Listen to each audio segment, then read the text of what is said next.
Justice اعجاز الحسن صاحب کا ایک خط سامنے آیا ہے اور وہ اعجاز الحسن صاحب کہتے ہیں کمیٹی میں ملٹری کورٹس کیس میں اپیل کے لیے 7 رکنی بینچ پر اتفاق رائے ہوا تھا. طے پایا تھا کہ سینیورٹی کے لحاظ سے ججز بینچ میں شامل ہوں گے.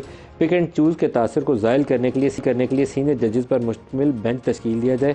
میرے دستخط کے بغیر میٹنگ منٹس ویب سائٹ پر جاری کر دیے گئے. کمیٹی میں جو کچھ ہوا میٹنگ منٹس میں نظر نہیں آیا. مجھے مکمل اندھیرے میں رکھا گیا. چیف جسٹس نے سینئر ججز پر مشتمل بینچ بنانے سے اتفاق کیا تھا. طے پایا تھا کہ ایک سینئر جج کے انکار پر ترتیب میں دوسرا سینئر جج بینچ کا حصہ بنے گا. اور یہ وہ سوال ہے فیصل واڈا صاحب جہاں کہ سویلینز کے ملٹری کورٹس کے اندر جو ٹرائل ہے نا اس کے اوپر اصول اور ہونا چاہیے. جو دہشت گرد ہیں اس کے اوپر اصول اور ہونا چاہیے. ساروں کو ایک ہی لاٹھی سے آپ کو نہیں ہانکنا چاہیے. یا اب اس کے اوپر بینچ کی تشکیل کے اوپر ججوں میں بھی تقسیم ہے. اعجاز الحسن صاحب کا خط جو ہے اس کی نشاندہی کر رہا ہے.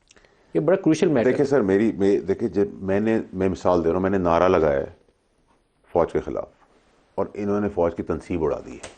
مجھے آپ کنونشنل کورٹس میں لے جائیں, ان کو آرمی کورٹ میں ٹرائل کرنا چاہیے. بہت سیدھا سیدھا حساب ہے. جس نے سلامتی کو کوشچن کر دیا ہے آپ کی فوج کی, وہ شہادتیں دے رہے ہیں. کہیں آئین میں لکھا ہوا ہے کہ فوجی شہادت دے گا؟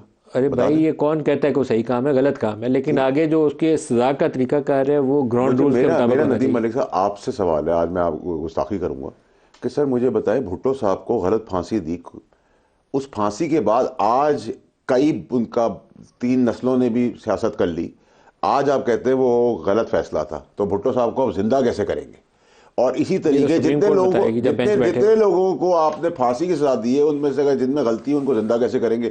تو یہ کب تک ہوگا کہ آپ سے غلطی ہوگی؟ آپ کی غلطی کی سزا کب متعین ہوگی؟ نمبر 1.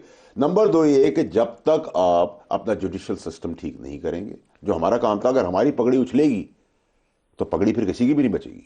یہ نہیں ہو سکتا ندیم ملک صاحب. یہ بے حیائی بے شرمی تمام سیاستدانوں کے لیے کہ آج ان پہ سوال اٹھا ہے کہ آپ میں کوئی صادق امین ہے. کسی کی جرت یہ نہیں تھی کہ کہے کہ آپ میں سے کوئی صادق اور امین ہے.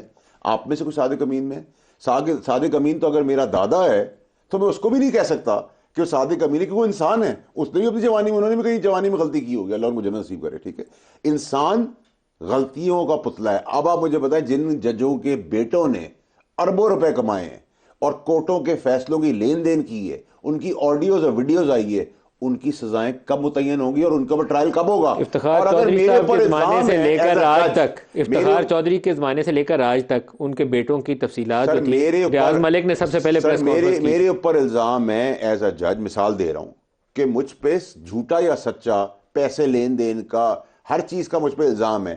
میں بری ذمہ ابھی تک نہیں ہوا ہوں. میں سچا ہوں یا میں جھوٹا ہوں, میں نیک ہوں یا ایماندار ہوں. میرے پاس کیس سچا بنا ہے جھوٹا بنا ہے, میں دنیا کے فیصلے کر رہا ہوں. کس بیسس کے اوپر؟ ٹریبیونلز آپ نے کیوں بنائی تھی؟ جب صادق اور امین کا فیصلہ الیکشن کے اندر مردے کا ووٹ ڈل کے لوگ جیت کے حکومت سے نکل جاتے ہیں, آپ سٹے آرڈر پہ لوگوں کو چلا رہے ہوتے ہیں.